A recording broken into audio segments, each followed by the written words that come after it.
दोस्तों नमस्कार। 4 PM गुजरात पर आप सभी का बहुत बहुत स्वागत है। मैं हूं आपका दोस्त मयूर जानी। दोस्तों इस कार्यक्रम में, इस वीडियो में हम गुजरात से संबंधित बात करने वाले हैं। और इस वक्त जो है मैं आपको ये बताना चाहता हूं कि जैसे कि लोकसभा के चुनाव का पहला चरण जो है वो समाप्त हो चुका। 102 सीटों पर जो है मतदान हो चुका। अपेक्षा के चलते जो है मतदान में कमी पाई गई। इस सब चीजों पर हमने पूरी बात आपको बताई है। मतदान के दिन हमने सुबह ऑलमोस्ट 7:30 से लेकर शाम के 7 बजे तक लाइव करते हुए आपको हर बात से अपडेटेड रखा था। इस वीडियो में हम गुजरात में क्या स्थिति है उस पर बात करने वाले हैं। आप जानते हैं मैं लगातार कहता हूं कि सत्ता में बैठे हुए जो लोग हैं वो येन केन प्रकारेण चुनाव जीतना चाहते हैं।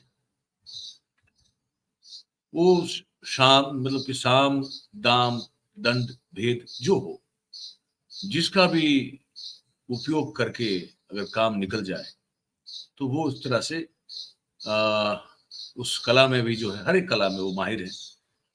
वो साम का, दाम का, दंड का, भेद का उपयोग कर सकते हैं। और वही कुछ चित्र जो हैं वो गुजरात में दिखाई दे रहे हैं। सूरत हो या भावनगर हो या मैं आपको बता दूं कि बनासकांठा हो, है ना, एक दो और जगह भी है जहां पे कांग्रेस के और आम आदमी पार्टी के उम्मीदवार के जो नामांकन है वो कैसे कैंसिल किए जाए उसके षड्यंत्र चल रहे हैं। मतलब कि चुनाव से पहले ही जीत मिल जाए। अब चुनाव में जाएंगे तो फिर ये होगा ना कि भाई लोगों ने किसको वोट दिया। लेकिन चुनाव में अगर जो सामने वाला जो अपोजिशन जो पार्टी का उम्मीदवार है, अगर वही चुनाव से पहले उसका फॉर्म अगर कैंसिल हो जाए, उसका नामांकन अगर रद्द हो जाए तो फिर चुनाव में तो कोई लड़ेगा ही नहीं, अपने आप ऐसे ही जीत जाएंगे। तो ये सब करने की कोशिश की जा रही है। मैं आपको कुछ दृश्य दिखाता हूं और आप बात हमारी पश्चात में आपको हमारी आवाज सुनाई देगी, आप उसको सुनते रहिएगा। खबर मैं आपको बताता रहूंगा और दृश्य आप देखते जाइए। ये जो दृश्य देख रहे हैं ये सूरत के हैं। ये सूरत में कांग्रेस के उम्मीदवार हैं नीलेश कुंभानी। उन्होंने 4 दिन पहले फॉर्म भरा था कांग्रेस की ओर से। और आपको पता होगा, अगर नहीं हो तो मैं बता दूं कि उम्मीदवार जब नामांकन भरता है तो उसके साथ साथ उसके समर्थक जो है वो भी उसमें सिग्नेचर करते हैं। उस फॉर्म में उनके समर्थकों का भी सिग्नेचर होता है।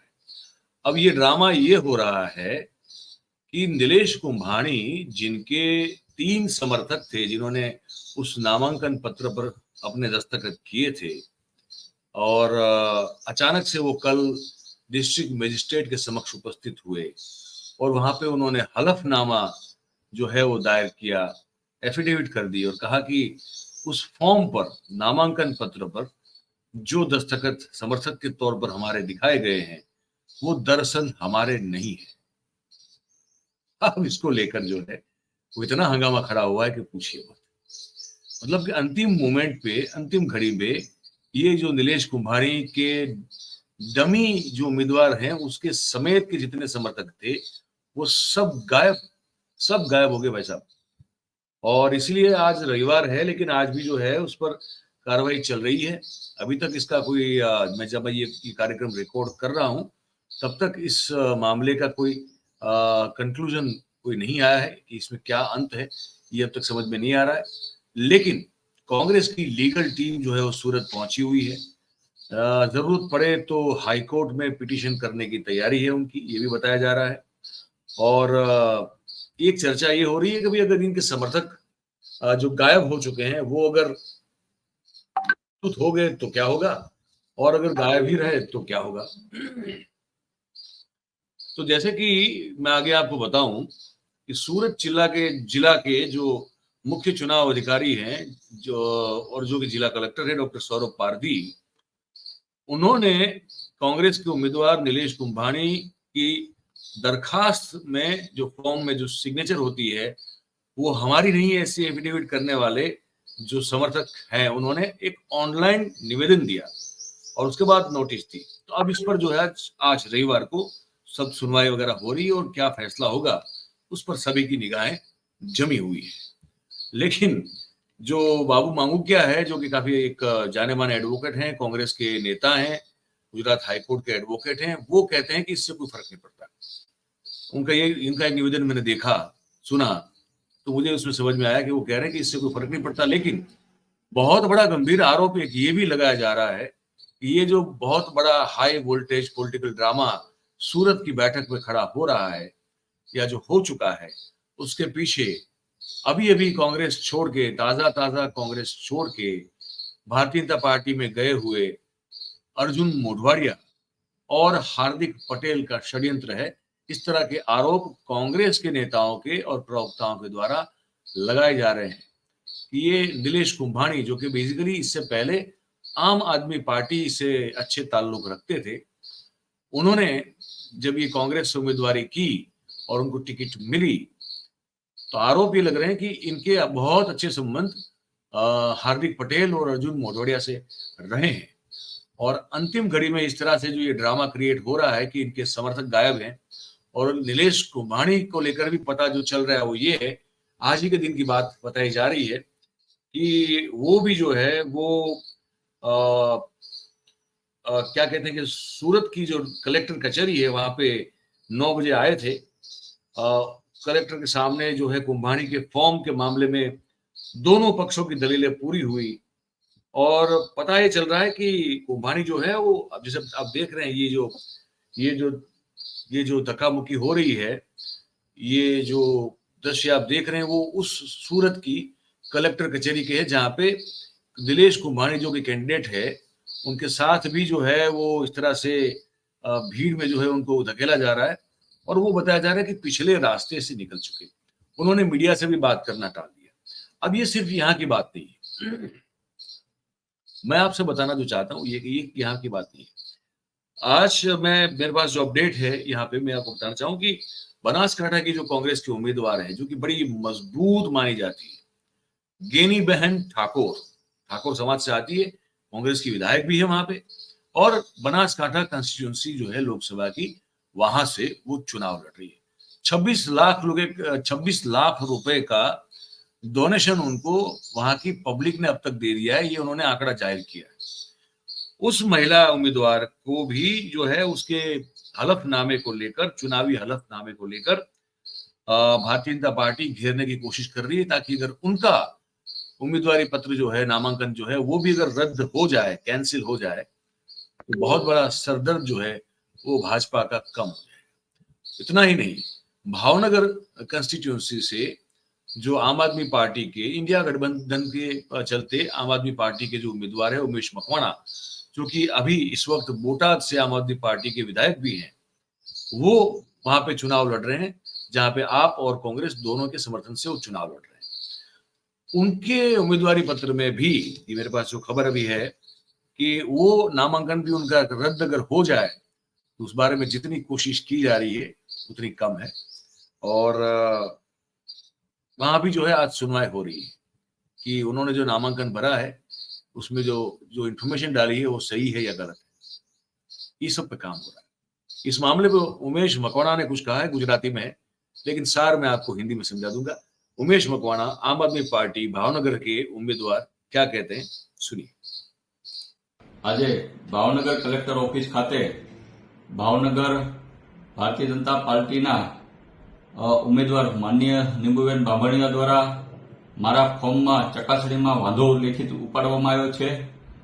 जे रीतना पोते गैरहाजर रह्या अने सरकारी तंत्रनो, सरकारी पीपीनो माननीय उत्पलभाई दवेनो उपयोग करी अने कलेक्टर में मौखिक लेखित वांधो उपाड़वामां आव्यो छे।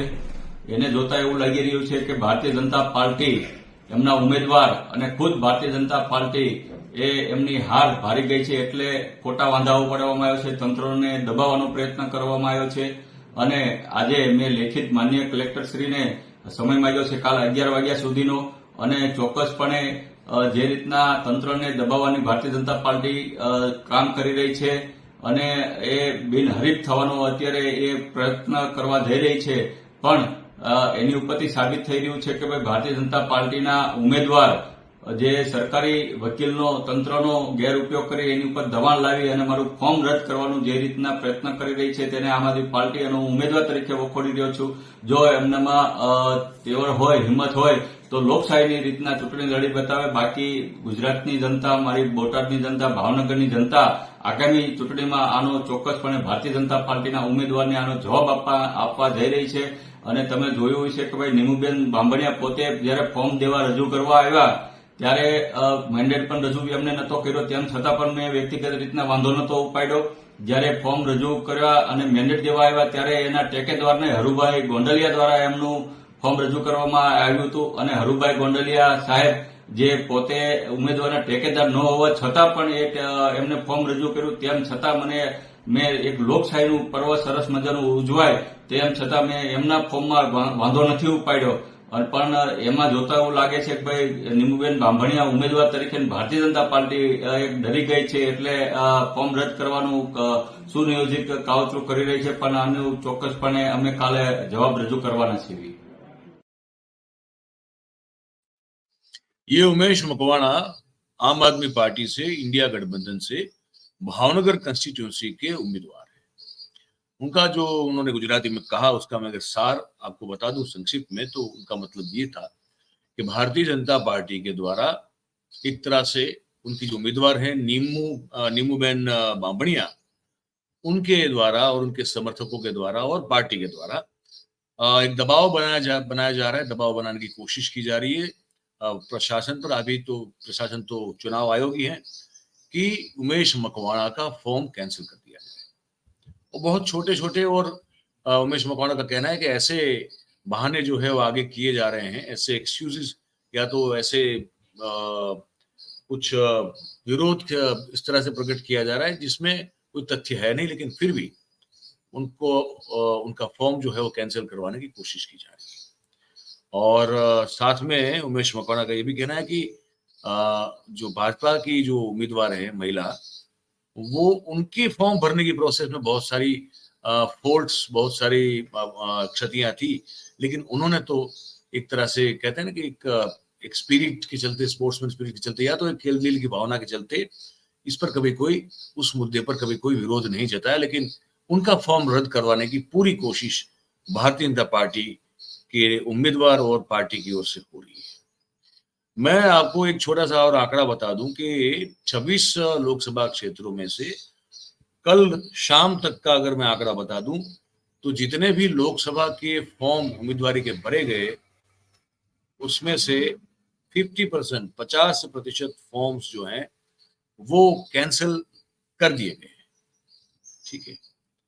और आज शाम, मतलब आज तो नहीं लेकिन सोमवार की शाम तक ये कितने उम्मीदवारों के फॉर्म मान्य रहेंगे और कितने उम्मीदवारों के फॉर्म रद्द किए जाएंगे इसका पूरा पता सोमवार की शाम तक हमको चल पाएगा, तो वो हम आपको बताएंगे.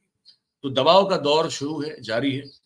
और बहुत सारे ऐसे भी उम्मीदवार हैं जो कि इंडिपेंडेंटली लड़ते हैं और दबाव खड़ा करते हैं और फिर उनको कुछ अगर लाभ मिल जाए तो फिर वो अपना उम्मीदवारी पत्र जो है वो वापिस खींच लेते हैं. लेकिन जहां तक कांग्रेस और आम आदमी पार्टी के उम्मीदवारों को परेशान करने की बात है, वो बात जो है वो आपको बिल्कुल स्पष्ट दिखाई दे रही है, हमको, आपको, सबको दिखाई दे रही है.